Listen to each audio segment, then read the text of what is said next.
Dari slip gaji ke rumah sakit bertingkat.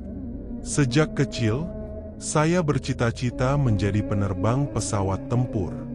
Ayah sering mengajak saya melihat pesawat TNI Angkatan Udara, dan mimpi itu terus hidup hingga SMA. Namun, kecelakaan lalu lintas di kelas 2 SMA mematahkan tulang kaki saya, dan juga impian itu.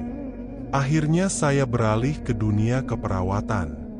Dari SPK, SGP, hingga Akper, bahkan menyelesaikan Magister Manajemen Kesehatan Masyarakat. Pilihan itu ternyata membuka jalan. Saat masih kuliah di Akper, saya sudah diterima sebagai pengajar, dan karir saya melesat. Dari staf, wakil kepala, direktur, hingga kampus tempat saya bekerja, berubah menjadi universitas. Di sela mengajar, saya bekerja malam di rumah sakit swasta sebagai penanggung jawab UGD. 6 tahun saya bertahan, hingga satu hari menemukan slip gaji dokter spesialis yang jumlahnya jauh di atas gaji saya. Saya merenung, lalu memutuskan keluar meski ditawari kenaikan gaji. Keluar dari rumah sakit membuat saya mencari arah baru. Saya menargetkan sukses di usia 40, bisa bersedekah rutin, dan berhaji. Anehnya, tak terbayang sedikit pun saat itu bahwa saya akan punya usaha di bidang kesehatan. Saya mencoba berbagai bisnis, cengkih, rugi besar karena harga jatuh, belantik sapi, salah pilih jenis, dan jual beli mobil bekas. Untung, tapi hati tak tenang. Tahun 2008, saya mulai mencari guru ruhani.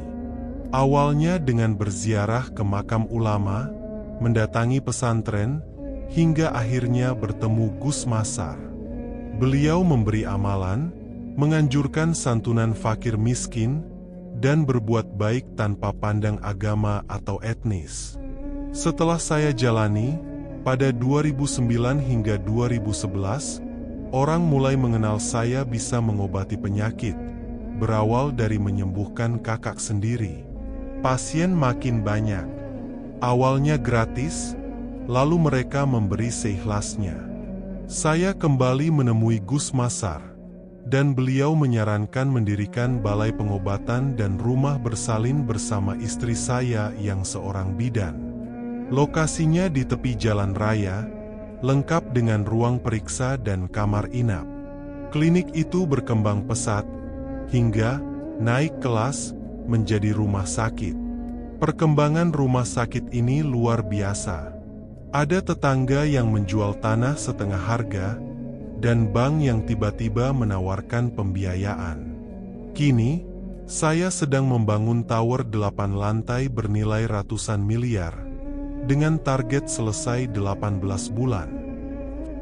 Alhamdulillah, saya bahagia. Usaha ini bukan hanya menghidupi keluarga, tapi juga memberi manfaat bagi banyak orang. Sebagian keuntungan saya salurkan untuk Yayasan Pendidikan Gus Masar, demi anak-anak dari keluarga kurang mampu. Dari kisah hidup saya ini, saya belajar bahwa kadang, jalan menuju sukses justru muncul dari pintu yang dulu kita anggap tertutup.